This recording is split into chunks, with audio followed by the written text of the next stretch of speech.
Amigos, bienvenidos a Puntos de Vista. Les saluda Eliezer Hernández, conectándonos a esta hora como siempre a través de Clase 91.5 FM, la emisora perfecta del estado de Aragua, también Ciudad 106.1 FM en los Altos Mirandinos y Tropical 100.1 FM en Guarenas, Guatires y Barlovento. Recuerda que tienen disponible nuestra aplicación para iOS o Android. Van a tener allí de inmediato el código QR en pantalla para descargarlo y así en esa aplicación podrán tener esta y todas las conversaciones que hemos tenido en Puntos de Vista, además de la programación regular de Canal I. Vamos a conversar hoy con Máximo Sánchez, candidato a la gobernación de Miranda por Fuerza Vecinal. Muchísimas gracias por acompañarnos. Buenos días. Buenos días y muchas gracias, Eliezer. Queremos iniciar esta conversación por lo que ha sido noticia durante los últimos días y es la situación de lluvias que, si bien hasta ahora no ha afectado de alguna manera puntual al estado de Miranda, tradicionalmente es uno de los estados que resulta afectado ante la llegada de las lluvias. Sí, definitivamente el tema de tener una política de mantenimiento en todo el tema de torrenteras, quebradas, que la gente tiene la cultura de botar cosas en las quebradas, son las que traen como consecuencia el problema de inundaciones.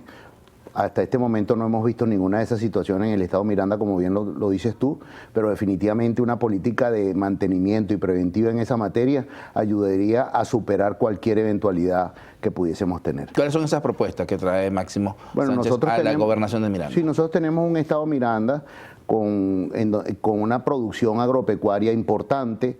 Tenemos unas zonas industriales que hoy en día están en off, están apagadas en general. De hecho, estamos aquí en una de esas zonas industriales de Boleíta del estado de Miranda, pero si te metes en la zona industrial de Guarena, en los valles del Tuy, vemos muchos galpones cerrados, porque no hay una política de incentivar el tema de la prosperidad económica en el estado. Creo que ahí debemos enfocar, por supuesto sin desatender temas como es el tema de la seguridad, la educación y otros temas en donde debería centrarse las políticas públicas del estado.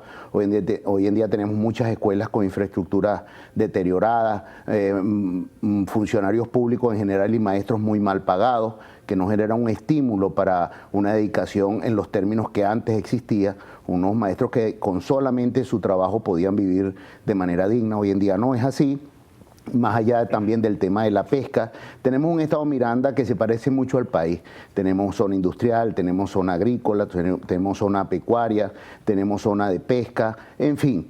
Y hay que atender desde el estado Miranda, ser una palanca para que la prosperidad traiga como consecuencia un empleo más importante, una vida más digna para todos los mirandinos, y ahí es donde está centrada nuestra política, sin desatender, por ejemplo, el tema de la juventud prolongada, que hoy en día está desasistida, con pensiones que no le alcanzan ni siquiera para comprar sus medicinas, y nosotros, que en mi caso, actualmente presidente del Consejo Municipal de Chacao, en donde hemos incorporado una política pública de atención a todos estos sectores, es replicar una gestión exitosa para todo el estado Miranda. Ahora, ¿cómo hacer esto? Porque tradicionalmente el estado de Miranda es un estado gobernado por el gobierno nacional, por el Partido Socialista Unido de Venezuela, mientras que en los municipios es distinto. Son varias las alcaldías que tiene el sector opositor. Bueno, la oposición también ha tenido oportunidades de hacer gestión aquí en el estado de Miranda, no siempre ha sido... ¿Hace cuántos años? Bueno, está bien, pero existe la posibilidad de... Y además una gestión que le dejó que al estado de Miranda.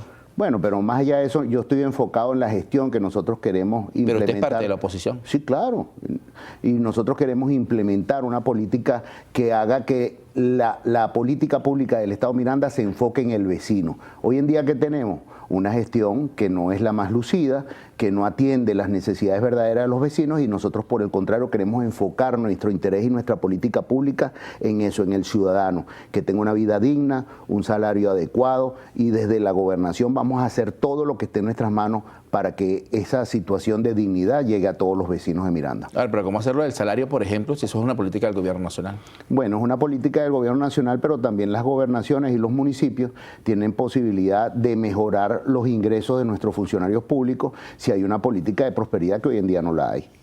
Tenemos también temas como la infraestructura en el estado de Miranda, los temas carreteras también siempre son afectadas ante las distintas situaciones por lo amplio que es este estado. Sí, no, y además la desatención, la falta de mantenimiento, las vías, por ejemplo, una persona que produce maíz, cacao, en fin, cualquier producción agrícola, sacar la producción hacia la ciudad es una complicación porque esas vías están en muy mal estado por una falta de política en relación a generar los elementos suficientes para que cualquier actividad productiva en el estado Miranda sea eficiente, que sea próspera, y bueno, definitivamente tú te metes, si por las vías normales están en mal estado, imagínate cuando entras a las vías donde tienen acceso todos esos sectores agrícolas, agropecuarios, etc. Pero hay producción en Miranda, por ejemplo, de cacao. Sí, de hay cacao producción. Que ahorita estamos viendo este auge de lo hecho en Venezuela, Sí. del cacao venezolano que está haciendo con calidad de exportación, pero que en su mayoría nos dicen siempre que el cacao proviene o del estado Aragua o del estado Zulia, pero muy pocos nos hablan de la producción en Miranda. No, en Miranda también tenemos una extraordinaria producción. Yo no estoy diciendo que no exista, estoy diciendo que desde el estado Miranda se tienen que generar los mecanismos para promover aún más eso, que seamos un estado que no solamente sirva para la producción nacional, sino también para la exportación. Hay temas como las costas del estado Miranda, que también son poblaciones costeras que en algún momento han solicitado mayor atención. Sí, totalmente. Cuando tú vas a las playas del estado Miranda, ves que no están adecuadas para el tema de la promoción del turismo. Un factor muy importante en el estado Miranda es el tema del turismo. Tenemos unas condiciones naturales que si se aprovecharan de manera adecuada podríamos tener un tremendo potencial. Y precisamente ese es un área que también está descuidada y que hay que promover, el tema del turismo. ¿Y cómo promoverlo? Bueno, manteniendo las playas, por ejemplo, en buenas condiciones. Tú vas a las playas ahorita de las zonas del estado Miranda y están llenas de sucio, no hay buen mantenimiento, no es un atractivo turístico para que la gente vaya. Más allá del tema también cultural, que es muy importante en el estado Miranda, tenemos una cultura popular. No, y la cultura de cuidar la playa y la cultura Sí. de no dejar desechos, porque en Semana Santa fue un escenario perfecto para ir a las playas, pero también fue un escenario perfecto, sobre todo en el estado de Miranda, para que las playas quedaran de la manera no adecuada. Y deterioradas. Hace falta incentivar una cultura sobre el tema del cuidado del ambiente, pero más allá de eso me refería a la cultura popular. Tenemos un estado Miranda con un extraordinario potencial que se puede entrecruzar con el potencial turístico y el potencial industrial. Tenemos una extraordinaria oportunidad que durante muchos años la hemos perdido y queremos, por el contrario, convertir el estado Miranda en una potencia en todas estas áreas que hemos estado hablando durante este ¿Y cómo se ha perdido si tenemos unos diablos de Yare, por ejemplo, que recientemente fueron nombrados Patrimonio de la Humanidad, que son la representación insigne del estado Miranda cuando salimos a nuestro país? Y no solamente esa, también tenemos los palmeros de Chacao, tenemos Y la parranda de San Pedro. Sí, tenemos un extraordinario potencial. Yo no estoy diciendo que no exista. Lo que necesitamos es que la gobernación se convierta en una palanca para potenciar todo eso. Por supuesto, cuando tú dices, ¿hay producción de cacao en Miranda? Sí la hay. Hay producción de muchas cosas, pero ha sido la gobernación una palanca para que todo ese sector independiente de las personas, los emprendedores, tengan la posibilidad de crecer, de producir, de convertirnos en una potencia en todas estas áreas que hemos estado hablando. Yo creo que no. Ahí es donde tenemos que enfocar para que cuando la gente más humilde del estado Miranda tenga la necesidad de ir a un hospital, lo atiendan de manera adecuada, que tengan los insumos, que cuando un niño va a una escuela, la escuela no se esté cayendo, que el maestro le dé educación de calidad porque está bien pagado, que cuando vas al mismo hospital tengas unas enfermeras y unos médicos. Y ahora, ¿pero qué esto ocurre? Esto ocurre porque definitivamente no hay una política de incentivo al funcionario público y en general a incentivar la actividad privada. ¿Y las medidas coercitivas unilaterales que sectores de oposición promovieron? Tú lo acabas de decir anteriormente. Durante muchos años el PSUV ha estado liderizando el gobierno regional en el estado Miranda. Y mucho antes de las medidas, todas estas estamos hablando, pues precisamente ya tenemos esta situación de calamidad para todos los mirandinos. Que se han agravado en los últimos años. Claro, claro que se han grabado. Y cuando tú vas a la Miranda Profunda, tú tienes una situación de fallas de electricidad, de fallas de agua de buena calidad y un gran etcétera. Cuando te hablaba de los hospitales, cuando una familia en el interior del estado Miranda tiene una emergencia, tiene que vender lo poco que tiene para poder atender esa emergencia de salud, y eso no es el deber ser. Tú tienes que tener una infraestructura en materia de salud, de seguridad, de educación adecuada, y hacia allá es que tienen que estar dirigidos los fondos públicos que están en el estado Miranda. Yo creo que no es que alguien se los lleve. ¿Cuáles fondos públicos si ya son mucho menos de lo que recibió, por ejemplo, el gobierno de oposición que estuvo en el estado de Miranda, que sí tuvo una bonanza petrolera? El tema de la administración de los fondos públicos, cuando los fondos públicos son administrados de manera eficiente y transparente, los fondos alcanzan. Cuando tú llegan unos fondos a determinada instancia y no es que se los... O sea, que usted con su sueldo le alcanza para vivir todo el mes en su casa y mantener toda su familia. No, yo estoy criticando eso, tengo todo el programa diciéndote que no hay salarios dignos. Y eso es una política, ¿verdad?, que va, como tú bien lo dijiste, desde el gobierno nacional pasando por los gobiernos regionales y los gobiernos municipales. Definitivamente. Cuando tú vas, por ejemplo... O sea, ¿a usted no le afectan las medidas coercitivas unilaterales? Hermano, nos afectan a todos los venezolanos. Yo no estoy diciendo que no nos afecten. Lo que te estoy diciendo es que hay posibilidades desde los gobiernos locales, regionales y por supuesto por el gobierno nacional de mejorar las condiciones de los venezolanos. Y esa condición de deterioro que estamos viendo los venezolanos no vienen a partir de las medidas, vienen mucho antes. Esta situación difícil que estamos atravesando los venezolanos no es de hace 3 días, tiene muchísimo tiempo, y precisamente en donde vemos nosotros el enfoque para que las cosas empiecen a cambiar, unos gobiernos regionales, locales y nacionales que se enfoquen verdaderamente en elevar la calidad de vida de los venezolanos, que los venezolanos vivamos de manera digna. ¿Por qué muchos venezolanos se han tenido que ir del país? Porque no hay las condiciones adecuadas en el país para que la gente prospere. Pero hay una decisión propia, porque el que se va es porque quiere. No. ¿Quién se va de su casa si está viviendo bien? Yo me quedé, usted se quedó, nuestros camarógrafos están aquí. Sí, pero yo no puedo... Son decisiones propias. No, yo no puedo censurar a los venezolanos que se fueron porque no tenían condiciones para pero tampoco puedo aupar que si usted se quiere ir, no lo estoy aupando. Estoy diciendo que el origen y la consecuencia de que muchos venezolanos se hayan tenido que ir del país es porque no consiguieron condiciones adecuadas en el país para prosperar. Por el contrario, si nosotros tenemos un gobierno local, regional y nacional que dé las condiciones para que todos esos venezolanos regresen, por supuesto, me rompo las manos aplaudiendo. Todos tenemos que aprovechar la posibilidad que tengamos para que las condiciones para los venezolanos sean adecuadas y que todos esos venezolanos regresen al país, que no estén perseguidos en otras partes del país. Ni secuestrados por el gobierno de El Salvador, por ejemplo. Nada, yo no puedo aplaudir nada de eso, pero por supuesto que tampoco puedo aplaudir que el gobierno nacional, regional y municipal en su momento no generaron las condiciones adecuadas para que esa gente no se fuera. Por eso algunos nos quedamos, por eso algunos decimos que no, y siempre digo que es una decisión personal. Máximo Sánchez con nosotros, candidato a la gobernación del Estado Miranda por Fuerza Vecinal. Esto es Punto de Vista, ya venimos con más. 7 de la mañana, 47 minutos en vivo y directo con nosotros, Máximo Sánchez, candidato a la gobernación de Miranda por Fuerza Vecinal. Tenemos un escenario político bastante complejo ahorita en el país para las elecciones del 25 de mayo. Incluso quien fue gobernador del Estado Miranda ahora se postula a ser candidato al Consejo, a la Asamblea Nacional. Hablamos de Capriles Radosky. ¿Cómo ven ustedes desde el sector oposición esta candidatura? A mí me parece que todas estas candidaturas son buenas. Nosotros llevamos a David Uzcategui a la Asamblea Nacional y otros muchos mirandinos que están dando todo lo que tienen para mejorar las condiciones del país. Esta no es una lucha para enfrentarnos entre opositores, por el contrario, tenemos que hacer causa común para tener un mejor país y en eso estamos inscritos todos. Causa común es una unidad que en el 2015 logró la Asamblea Nacional una mayoría. ¿Por qué ir divididos en esta oportunidad? Bueno, la verdad es que los venezolanos, la decisión la tienen los venezolanos, no la tienen los partidos políticos. Hay muchos militantes del PSUV y simpatizantes del PSUV que hoy en día no votan por el PSUV. ¿Por qué? Porque están desencantados, porque no se sienten atendidos por las gestiones públicas que representan los dirigentes del PSUV. Pero eso no lo dijo los resultados del 28 de julio.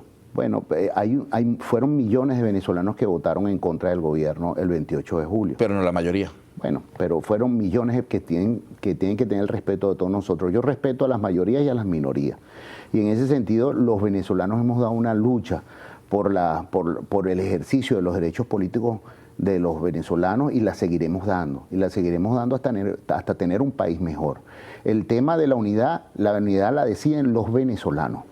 Nosotros estamos, por ejemplo, poniendo nuestra tarjeta, que es Fuerza Vecinal, que va a estar en el tarjetón arriba y a la derecha, a la orden de los venezolanos, en cualquier parte del país. El 100% de los circuitos, las listas y candidatos a gobernador van a tener la opción de Fuerza Vecinal para votar. Por ejemplo, Fuerza Vecinal tiene como candidatos a gobernadores en el Zulia a Manuel Rosales, en Barinas a Sergio Garrido, en Cojedes a Alberto Galíndez, en Nueva Esparta a Morel Rodríguez. Entonces, Fuerza Vecinal es una plataforma que sirve a los venezolanos para que esa unidad que todos anhelamos se materialice, se concrete en ese voto, en esa tarjeta que a nivel nacional va a estar para todos los venezolanos. Apoyar a Manuel Rosales, por ejemplo, en Zulia. ¿Por qué?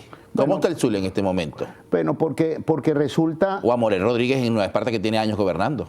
Sí, bueno, ahorita va a repetir. Y la idea es que esos liderazgos regionales que han demostrado tener la posibilidad del apoyo popular en sus estados, pues por supuesto que ha sido fácil para los factores de oposición apoyar a esos candidatos a gobernadores, porque esos vienen, como quien dice, ya de un proceso de primarias que se dio en las elecciones pasadas, son los líderes más poderosos en esas regiones. La verdad es que poner un candidato distinto a esos en esas 4 gobernaciones era ser un factor, vamos a llamarlo así, de división. De todos modos, Fuerza Vecinal está inscrito a nivel nacional. Te puse esos 4 ejemplos porque son emblemáticos, pero a nivel nacional, Fuerza Vecinal quiere ser el canal para la unificación de todos los venezolanos en torno a una buena gestión. ¿Tienen candidatos en las 24 en todo, al 100% de los cargos, la tarjeta Fuerza Vecinal tiene postulado. ¿Cuál es esa premisa que tiene Fuerza Vecinal en todo el país? Porque si bien son elecciones a gobernadores, esto es materia regional, y también los diputados al Consejo Legislativo y a la Asamblea Nacional, ¿cuál es esa bandera política de Fuerza Vecinal? Bueno, sencillamente el trabajo abrazado de la mano de los líderes locales. Nosotros somos un movimiento político nacional, pero anclado mucho en el liderazgo local. Por eso nuestros alcaldes, nuestros líderes en los municipios, en las parroquias, son factor fundamental de esta fuerza que representa al partido. Y en ese sentido, para estas elecciones, nosotros tenemos muchos líderes locales que son el factor el que va a potenciar la posibilidad de ver en la tarjeta Fuerza Vecinal un camino para lograr un proceso de cambio que todos los venezolanos, todos los estudios de opinión indican que los venezolanos tienen un gran deseo de cambio en Venezuela. ¿Cómo no verlo como un factor de división en la oposición? Bueno, no, nosotros la estamos poniendo a la orden. Cada venezolano tiene que sacar sus cuentas. Yo creo que la unidad va a venir de mano de los venezolanos, no de los partidos políticos. Hay candidaturas como, por ejemplo, la de Luis Eduardo Martínez, que está en Aragua, que además es diputado y todo el tema de experiencia, pero hay candidaturas emergentes, hay candidaturas nuevas, hay juventud en Fuerza Vecinal. Sí, hay muchos candidatos nuevos y también muchas candidatas nuevas. Por ejemplo, la candidata que nosotros tenemos en Amazonas, Carmen Alicia Calderón, te encantaría mostrarte la foto para que veas cómo representa lo que es el Estado Amazonas, la candidatura de Fuerza Vecinal. Invitarla, puede traer cuando quiera. Chévere, chévere. Y sí, le puedo decir, con gusto. Tú ahorita me das tu teléfono y hacemos el contacto para que venga. Pero así como ella, por ejemplo, en Carabobo tenemos a Israel Figueredo, que es un chamo joven. Y en fin, tenemos una propuesta que va más allá de los partidos políticos. ¿En qué nos diferencia Fuerza Vecinal la postulación del PSUV y de los demás partidos políticos? En que la mayoría de nuestros postulados, más allá de ese militante, representan a esa variedad de venezolanos. Hay gente joven, mujeres, amas de casa, profesionales, empresarios, obreros, en fin. Nosotros hicimos un esfuerzo por no limitarnos a postular militantes. Ahora, hay jóvenes en estas postulaciones que usted nos acaba de decir, pero ¿está la juventud venezolana interesada en la política de nuestro país? Bueno, ese es el trabajo que tienen los partidos políticos, tratar de convertirse en un polo de atracción para que todos esos jóvenes se involucren, que sean protagonistas, que sean parte de ese país que todos queremos. En este caso en particular, en el estado Miranda, tenemos muchos jóvenes, muchas mujeres que están involucradas en este proyecto y creo que de la mano de ellos podemos traer unas mejores condiciones de vida para los mirandinos. ¿Cuál es la importancia de la participación en el proceso del 25 de mayo? Es muy importante porque este es, como quien dice, un paso. Hay 2 temas. Uno, del Poder Ejecutivo Regional, que vamos a tratar de enfocar los fondos en mejorar la calidad de vida de los mirandinos, y otro, del punto de vista legislativo, tanto regional como nacional. Te pongo un ejemplo. En la Asamblea Nacional es en donde se aprueba el presupuesto de la nación. Nosotros vemos que el último presupuesto nacional fue aprobado de manera unánime. Y muchos de esos diputados, tú vienes para acá, del partido que sea, PSUV, del partido que sea, tú vienes y los entrevistas y te hablan de que todos son muy sensibles sobre el tema del salario. ¿Y por qué no hicieron un enfoque en ese presupuesto para mejorar el salario de los funcionarios públicos? Entonces tú dices, ¿por qué tú apruebas, si eres Asamblea Nacional, un presupuesto por unanimidad que no está dirigido a las verdaderas necesidades? Nosotros tenemos un presupuesto en donde, aquí mismo en el Rosal, en la Avenida Venezuela, hay un restaurante que tú vas a almorzar para allá y cuando te entreguen la factura, tú vas a ver que el restaurante es del Ministerio de Alimentación. Entonces, tiene sentido que el gobierno sea dueño de restaurantes, dueños de hoteles, dueños de hospedaje, de un gran etcétera, y no enfoque esos recursos en materia en hospitales, en escuelas, en tener una policía mejor dotada y un gran etcétera. Ahí es donde yo digo, no es que el dinero se lo robe, es que se distrae hacia lo que no es lo más importante.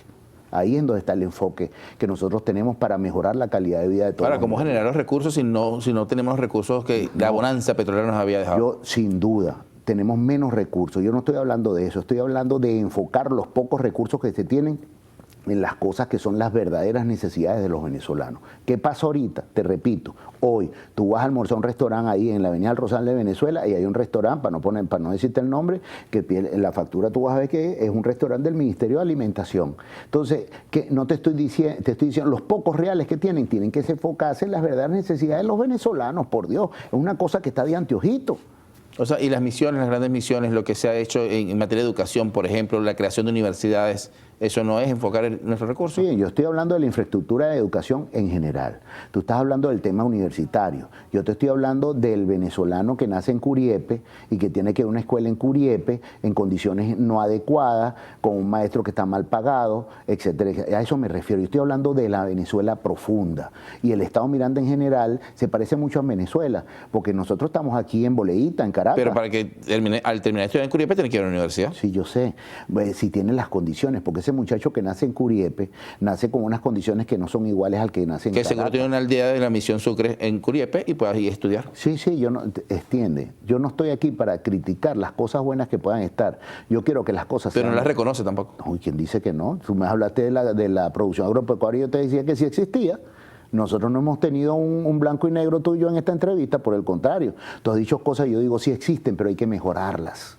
Hay que mejorarlas, porque el muchacho que nace para no decirte Curiepe, en cualquier sector lejano de la urbe, en las zonas rurales, se le hace más difícil el surgir que los que están en los centros más urbanos. Y eso es una verdad absoluta. Y hacia allá tiene que ir dirigida la política del Estado Miranda para que aquellas desigualdades que hoy en día son tan profundas sean menos profundas y que ese muchacho que nace en esa Venezuela rural tenga las mismas oportunidades que otros que viven en la ciudad. Yo soy ejemplo de eso. Yo nací en Cañada de Azúcar, Estado de Aragua, Maracay. Bueno. Y aquí estoy. Ajá, pero luego de tantos años de esfuerzo de mis papás y mi mamá, de vivir en una casa de Inavi, de 2 habitaciones, un baño, uno se esfuerza y llega donde quiere estar. Gracias por acompañarnos. Máximo Sánchez con nosotros, candidato a la gobernación del Estado Miranda por Fuerza Vecinal. Esto fue Punto de Vista. Buenos días.